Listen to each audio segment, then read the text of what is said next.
ये कहानी है अपनी बुद्धि, योग्यता, परिश्रम और सकारात्मक दृष्टिकोण के दम पर गूगल जैसे शीर्षस्थ अंतर्राष्ट्रीय कंपनी के सर्वोच्च पद सीईओ यानी मुख्य कार्यकारी अधिकारी के पद पर शोभित होने वाले सुंदर पिचाई की। सुंदर पिचाई का जन्म 12 जुलाई 1972 को मदुरई, तमिलनाडु के एक मध्यम वर्गीय परिवार में हुआ था। उनका पूरा नाम सुंदर राजन पिचाई था। सुंदर पिचाई के पिता जनरल इलेक्ट्रिक कंपनी में सीनियर इलेक्ट्रिकल इंजीनियर थे। उनकी मां लक्ष्मी पिचाई स्टेनोग्राफर का काम किया करती थी। सुंदर पिचाई का बचपन चेन्नई के अशोक नगर इलाके में बीता। 4 लोगों का उनका परिवार वहां 2 कमरों के एक छोटे से मकान में रहता था। उनके पिता की आय सीमित थी, जिसके कारण उनका जीवन स्तर सामान्य था। टीवी, फ्रिज, कार जैसे आयशो आराम के साधन उनके पास उपलब्ध नहीं थे। उनके पिता सुख सुविधाओं के साधनों से अधिक अपने बच्चों की शिक्षा पर बल दिया करते थे। जब सुंदर पिचाई 12 वर्ष के थे, तब उनके पिता ने पहला डायलर फोन अपने घर पर लगवाया था। ये पहली टेक्नोलॉजी से संबंधित वस्तु थी जो सुंदर पिचाई ने अपने घर पर देखी थी। घर पर फोन लगने के बाद सुंदर पिचाई को स्वयं की एक विलक्षण प्रतिभा का पता चला। वो जो भी नंबर डायल करते थे, वह उनके दिमाग में छप जाता था। वो उस नंबर को कभी नहीं भूलते थे। आज भी कई वर्ष पुराने नंबर उन्हें याद है। सुंदर पिचाई शांत स्वभाव के होनहार छात्र थे। पढ़ाई के अतिरिक्त उनकी खेलों में भी रुचि थी। अपने स्कूल की क्रिकेट टीम के वो कैप्टन थे। 10वीं कक्षा तक उन्होंने चेन्नई के अशोक नगर में स्थित जवाहर विद्यालय से पढ़ाई की। उसके बाद 12वीं की पढ़ाई आईआईटी चेन्नई स्थित वानावानी स्कूल से की। 17 वर्ष की उम्र में आईआईटी प्रवेश परीक्षा पास कर उन्होंने आईआईटी खड़गपुर में दाखिला लिया। वहाँ उनकी ब्रांच मेटलर्जिकल मटेरियल साइंस थी। अपने इंजीनियरिंग के दौरान वो हमेशा बैच के टॉपर रहे। वर्ष 1993 में उन्होंने फाइनल परीक्षा में अपने बैच में टॉप किया और रजत पदक हासिल किया। आईआईटी खड़गपुर से इंजीनियरिंग की डिग्री लेने के बाद सुंदर पिचाई स्कॉलरशिप पर अमेरिका के स्टैनफोर्ड यूनिवर्सिटी में पढ़ने चले गए। वहाँ मटेरियल साइंस एंड इंजीनियरिंग में उन्होंने मास्टर ऑफ साइंस किया। एमबीए की ओर रुझान होने के कारण उन्होंने पेंसिल्वेनिया यूनिवर्सिटी के वैर्थन स्कूल से एमबीए की डिग्री प्राप्त की। एमबीए करने के उपरांत उन्होंने अप्लाइड मटेरियल में प्रोजेक्ट मैनेजमेंट एवं इंजीनियरिंग का कार्य किया। फिर मैककिन्सी एंड कंपनी में मैनेजमेंट एंड कंसल्टेंट का कार्य भी किया। 1 अप्रैल 2004 को सुंदर पिचाई गूगल में अपना इंटरव्यू देने गए। उस दिन कंपनी ने जीमेल का टेस्टिंग वर्जन लॉन्च किया था। इंटरव्यूअर ने उनसे जीमेल से संबंधित कुछ सवाल पूछे। प्रारंभ में सुंदर पिचाई उन प्रश्नों का ठीक से उत्तर नहीं दे सके। उन्हें लग रहा था कि शायद इंटरव्यूअर उनसे अप्रैल फूल का मजाक कर रहे हैं, लेकिन जब उन्हें जीमेल का यूज़ करने के लिए कहा गया, तब कहीं वो अपने विचार खुलकर उनके सामने रख सके। उनके विचारों से इंटरव्यूअर्स इतने प्रभावित हुए कि उन्हें तुरंत ही जॉब पर रख लिया गया। गूगल में उनकी प्रारंभिक जिम्मेदारी गूगल टूलबार और सर्च से संबंधित थी।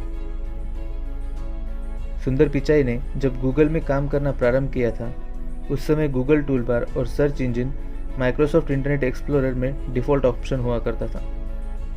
एक दिन उन्हें विचार आया कि गूगल को अपना खुद का वेब ब्राउज़र बनाना चाहिए, क्योंकि यदि किसी दिन माइक्रोसॉफ्ट ने खुद का सर्च इंजन बना लिया और उसे इंटरनेट एक्सप्लोरर में डिफ़ॉल्ट ऑप्शन सेट कर दिया, तो गूगल वहाँ से परमानेंटली हट जाएगा। जब उन्होंने सीईओ एरिक स्किमेडिट के समक्ष अपना यह प्रपोजल रखा, तो उन्होंने इसे महंगा प्रोजेक्ट करार देकर इसे अप्रूव करने से मना कर दिया।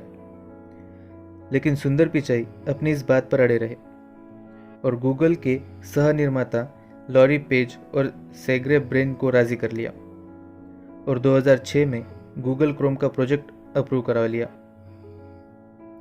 गूगल क्रोम का प्रोजेक्ट अप्रूव करवाने के 6 महीने बाद वही हुआ जिसकी सुंदर पिचाई को शंका थी। 18 अक्टूबर 2006 को अचानक ही माइक्रोसॉफ्ट ने इंटरनेट एक्सप्लोरर से गूगल को हटाकर बिंग को अपना डिफ़ॉल्ट सर्च इंजन सेट कर लिया। गूगल को इंटरनेट एक्सप्लोरर से प्रतिदिन लाखों का ट्रैफिक मिलता था और प्रतिदिन लाखों की कमाई भी होती थी। ये गूगल के लिए एक बहुत बड़ा झटका था, लेकिन इस स्थिति को सुंदर पिचाई ने पहले ही भांप लिया था। इसलिए अपनी टीम के साथ मिलकर 24 घंटे के अंदर ही उन्होंने इंटरनेट एक्सप्लोरर का लूप होल खोज के निकाला, जिसके कारण बिंग पर जो लोग मूव हुए थे उनके सामने एक पॉपअप विंडो में गूगल को फिर से अपना डिफ़ॉल्ट सर्च इंजन सेट करने का ऑप्शन आने लगा। इस तरह उन्होंने गूगल के 60% यूजर्स को वापस रिटेन कर लिया। माइक्रोसॉफ्ट के द्वारा मिले इस झटके के बाद गूगल ने स्ट्रेटेजिक मूव को लेते हुए HP और सभी बड़े कंप्यूटर डिस्ट्रीब्यूटर्स से यह डील साइन कर ली कि वो अपने PC पर गूगल टूलबार और उसकी सर्च से संबंधित ऑप्शन को डिफ़ॉल्ट कर दिया करेंगे। सुंदर पिचाई की दूरदर्शिता ने गूगल को एक बड़े नुकसान से बचा लिया था। उनकी कार्यशैली और प्रतिभा को देखते हुए गूगल में उन्हें सीनियर वाइस प्रेसिडेंट के पद पर प्रमोट कर दिया। गूगल क्रोम की परियोजना में सुंदर पिचाई ने महत्वपूर्ण भूमिका निभाई। जब 2008 में गूगल क्रोम लॉन्च हुआ तो यह गूगल की उस समय तक की सबसे बड़ी सफलता थी। आज गूगल क्रोम विश्व में सबसे अधिक उपयोग किया जाने वाला वेब ब्राउज़र है। गूगल क्रोम की सफलता के बाद सुंदर पिचाई को 2008 में vice president of project development बना दिया गया। 2012 में उन्हें गूगल ऐप और क्रोम का वाइस प्रेसिडेंट बना दिया गया। 2013 में एंड्रॉयड बनाने वाले एंडी रूबिन के द्वारा यह प्रोजेक्ट छोड़ देने के बाद सुंदर पिचाई ने इसकी कमान भी संभाल ली और अपना उत्कृष्ट योगदान दिया। आज जैसे कंप्यूटर सिस्टम में OS यानी ऑपरेटिंग सॉफ्टवेयर का सबसे बड़ा हिस्सा माइक्रोसॉफ्ट विंडोज़ के पास है, वैसे ही आज की तारीख में पर्सनल फ़ोन में OS का सबसे बड़ा हिस्सा गूगल के पास है।